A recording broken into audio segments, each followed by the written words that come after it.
Hello, and welcome to our community forum. I'm Dr. Linda McCammon, the director of the Ethics Minor Program and an associate professor in the Religious Studies Department at Fisher. My guest today is Dr. Mary Jeremy Daigler, a visiting scholar at the Mount St. Agnes Theological Center for Women in Baltimore, Maryland.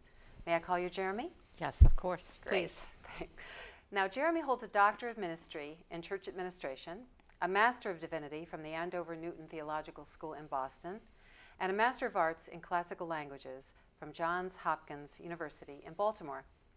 Now, we've invited Jeremy here today to talk about her most recent book, Incompatible with God's Design, a history of the women's ordination movement in the U.S. Roman Catholic Church.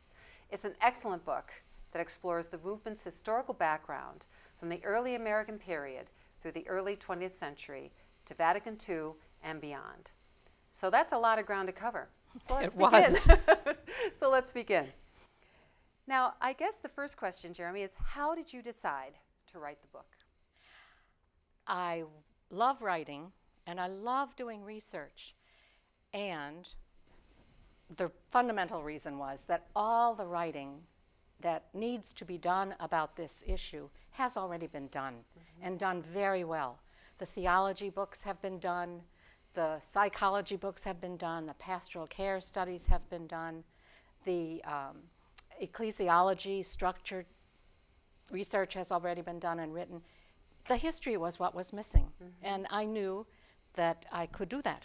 And so it's, in a way, my contribution. Great. Now, this topic is not without controversy, as I'm sure you're very well aware. And so I guess one of my questions is, were you worried when you decided to write this book? Were you worried about any of the potential backlash from the topic to actually take and write an entire history of the women's ordination movement in the United States? Well, I think I was not quite as worried as my friends were, because they would raise the question whenever we started talking about my work. I am naively assured that everyone is as convinced by facts as I am. And all I was going to be doing in this book, and all I did do, was make a collection of facts about the history of this movement.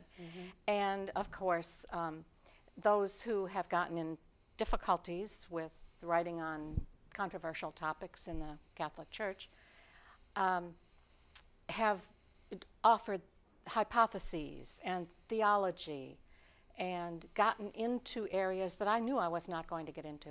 So I really was convinced that nobody would say a word to me, and if they did, I had a perfectly good explanation for what was in the book. So your book is really talking about the history rather than making a theological argument. Oh, absolutely. Okay. Yes, and that's important to remember. Also, I know you've been traveling quite a bit, making the rounds. And so I was wondering, how has the book been received? Has there been people in the audience that have been a little worried or a little hostile, perhaps? Well, it's hard to judge, Linda, because almost the only people who will come up after a lecture are people who want to say, oh, it was wonderful. So, you know, without almost exception, with one exception, anybody who has come up to me after a lecture or in between sessions or has said, oh, it's wonderful.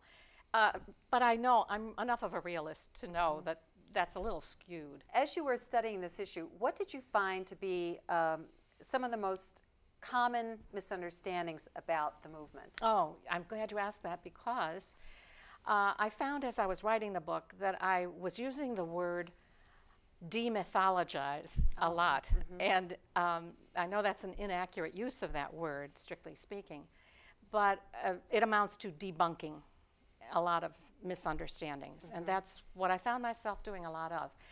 Three in particular that I can think of very easily are one, that the movement was started strictly in the United States in the 1970s, and we've been the leaders in that movement ever since. A little bit chauvinistic, I might say. The second is that it was all started by and run by and controlled by sisters or nuns. And the third myth or misperception is that universally, bishops and cardinals have been opposed to this movement. Okay. And I unfold each of those three misperceptions and others as I go along to show that that's not really the case. Okay, excellent. In terms of, if you could just talk a little bit further on where this really started. Yes. And rather than thinking that it started in the United States. Right, thank you. It really started in 1911 in the United Kingdom when women were working toward the right to vote. Oh, really? Yes, and I don't know how I knew that. But they found that their success was greater in mobilizing women to demonstrate, protest, write, interview, lobby, all those things. Their success was greater when they mobilized around already existing groups of women in churches, Episcopalian, Methodist, Presbyterian, Roman Catholic, and others in England. And so when in 1911 the vote was passed, or the motion was passed by Parliament, it didn't go into effect until 1918, but those very same women who had been working so hard for the right to vote, two of them, Gabrielle Jeffrey and May Kendall, looked at each other and said, now what's going to be next? We did this, now what can we do? And the one said to the other, it's going to be the ordination of women. Oh, interesting. I thought it was too. Yeah. Now, I mean, that's similar. Women tend to do that for example, in the United States. They did that with trying to curb alcohol use, and then it just sort of spawned then moving into the right to vote. So it seems as though women, they go with one task, and then they, as you say, they say, what next? What are we going to do now? Yeah. That's very interesting. That's true. So what, in doing your research, what did you find were the most common reasons against the ordination of women? The most common reasons against the ordination of women. Well, one is, and they're so common, we hear them all the time, really. One is, Jesus didn't ordain any women. Well, I'm not meaning to be sensational about this, but theology and scripture show us that Jesus didn't ordain anybody as we understand the word ordain. So that's one objection. Another is that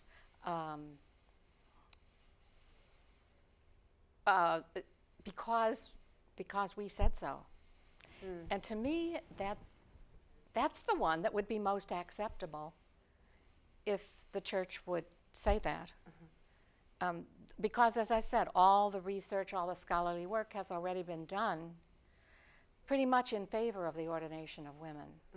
And if the church, the Catholic Church, still wants to say, for whatever reason, that they don't think it's a good idea, then I think it would be simplest if they just said that. And I know a lot of women who have said that it would be much more acceptable if they just said, we think it's not the best idea. Not that it would make it much easier to accept, but yes, it would make it easier to accept because they would be accepting the responsibility for it instead of putting the reasoning on the scripture or on this imaginary thing that they think Jesus did or whatever else. And what about the one that I've heard the most, of course, is the one about the gender argument, that the idea of priests being male, they've always been that way, and so therefore this is a legitimate reason not to have females as priests. And we've always done it that way, sort of? Well, that's not a good argument for anything. I mean, you wouldn't say that about a field of medicine. You know, we've always used a rag with chloroform on it to anesthetize patients. But I find it sometimes helpful to suggest to the people who use that point that for all these years, usually it centers around something like confession, the sacrament of reconciliation, counseling, the majestic figure of the priests in the rituals and so forth. And I try to remind, and then there's the one about the temptation, the sexual temptation that arises if there's a female in leadership roles. It's subconscious, but it's there. And I keep trying to illustrate to these people, or at least say to them, that women have been dealing with men. Women have been dealing with the opposite sex for all these years, in the confessional, on the altar, in counseling, and nobody has thought anything of that. And it's about time we did. Don't get a little crazy on me here, Jeremy. Okay. Now, as you know, there is increasing evidence, and we sort of touched on that in this earlier question, that women played a much more central role in the early church. And so do you think, as you say, there's been so much scholarship done in this area now, do you think that with this new research, that there's going to be more and more of a challenge to these kind of traditional ideas about who and whom should not be a priest? Do you think it will be undercutting some of the church's arguments against ordination of women? Any new research that gets done? Yeah, the new research. I mean, there's been a lot of research talking about women in leadership roles in the church. And of course, Mary Magdalene, of course, has been the primary figure that they've talked about, that she was really, some would say, from the Gospel of Mary, that she was actually as much of a disciple and even an apostle as the other members, as the men.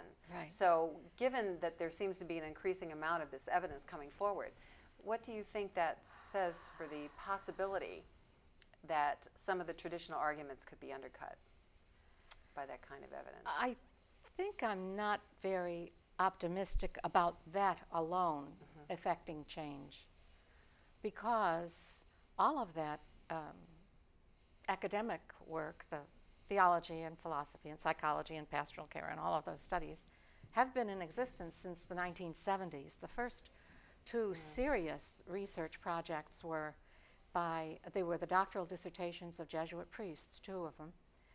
Idegoras was one of them from Peru, and Hay Vandermeer from Austria. And one was in 62 and the other was in 63. And in fact, their work was so responsible and so thorough in examining the scriptures that there was, in a way, no way to respond to that because it had been said, it had been analyzed, it had been done. Now, the work that's been done, the historical and archaeological work that's recently been done, might have some more effect because there is a professor named Dorothy Irvin, and she has done a lot of archaeological digs and a lot of research looking at the material objects that are around in a site, and has found etchings and engravings and inscriptions, either words or pictures, of women doing or accepting titles that were formerly roles or words related to men in the church, in the early Christian community. And she didn't go there, she didn't go to those sites. She went there to pursue her degrees. And so she wasn't looking for sort of material to argue with. But somewhere along the line, when she was quite a bit younger, she thought to herself, you know, all of these things are describing women as priests or deacons or bishops. And I think this is worth pursuing. Yes. So she has spent the rest of her life pursuing all that. And that's pretty convincing stuff. Because she's taken photographs of them, and now with media that are so highly functional and well-honed and accurate in their representations, they've gotten wonderful, perfect pictures of these digs, these archaeological sites, and the items in them that indicate that women held these roles. And so she focused on the Mediterranean Christian communities, but she wandered up into France also, and a few places like Turkey and Egypt.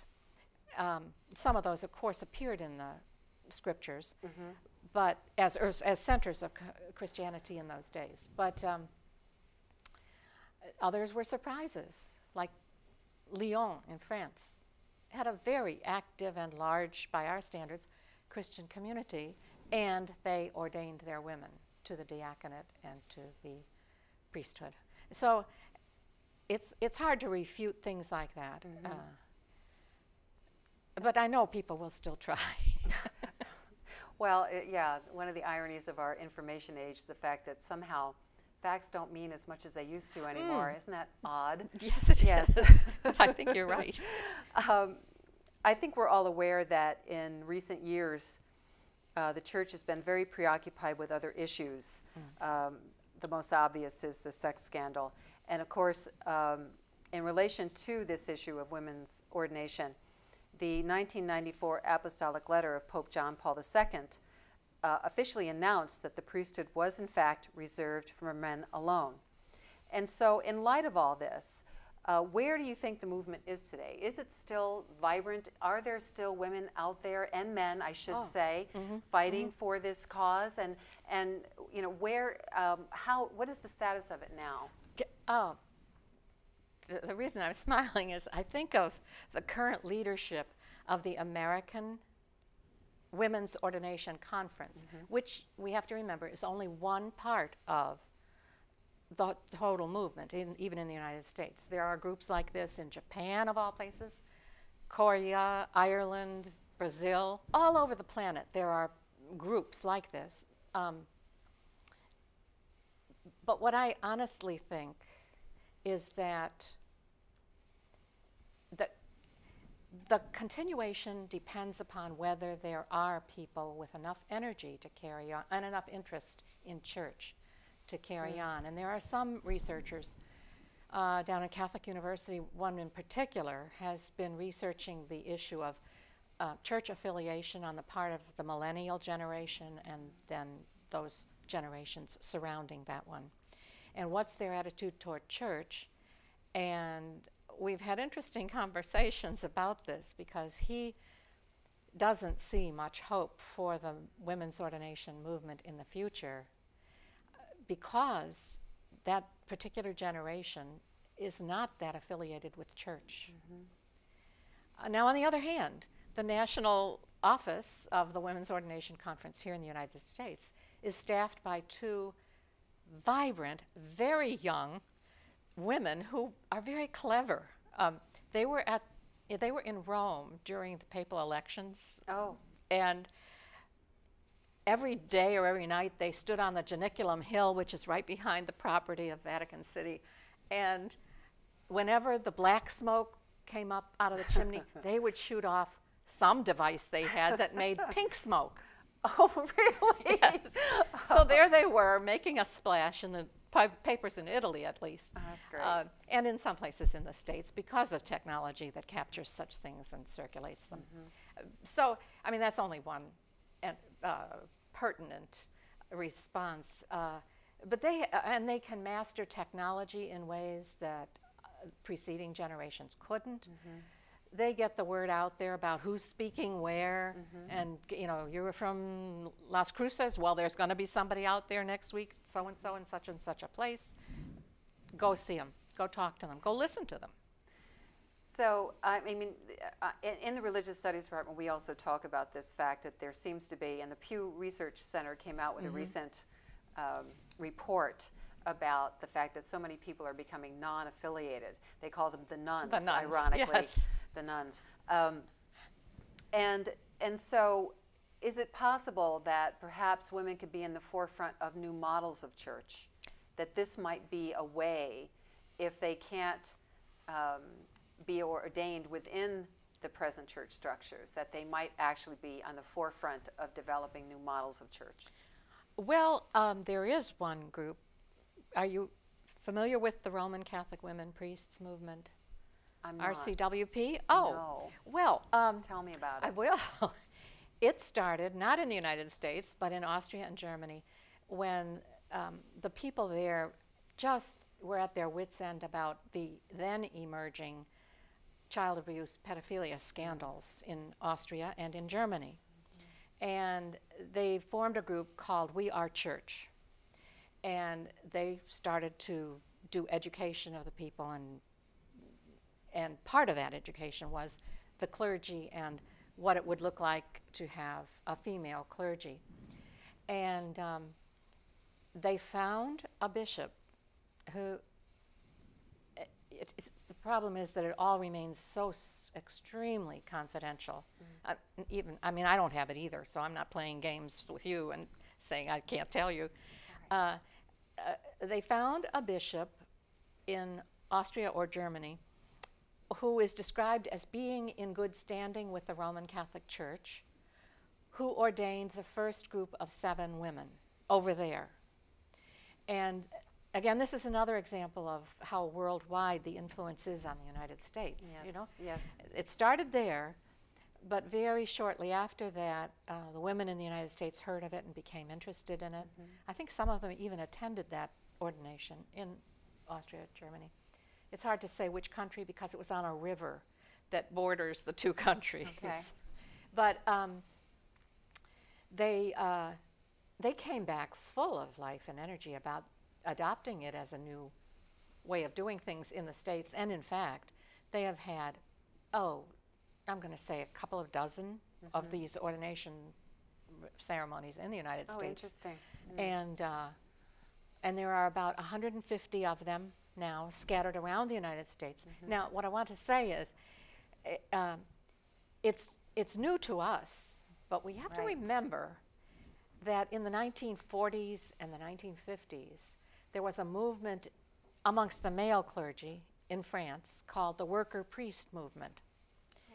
And it was exactly like what we're seeing with the Roman Catholic women priests movement, the RCWP as they call it. These are priests who have been ordained, men in the case of the worker priests in France, women in the United States and elsewhere around the globe. And they sort of create a congregation by word of mouth. Oh, really? And people are attracted to come to whatever the site is where they're regularly going to have these liturgies. And they transform the priesthood by doing. Okay. Not by writing, not by preaching, not by speaking, but by doing. So it's very organic. Yeah, it is. Yes. It is.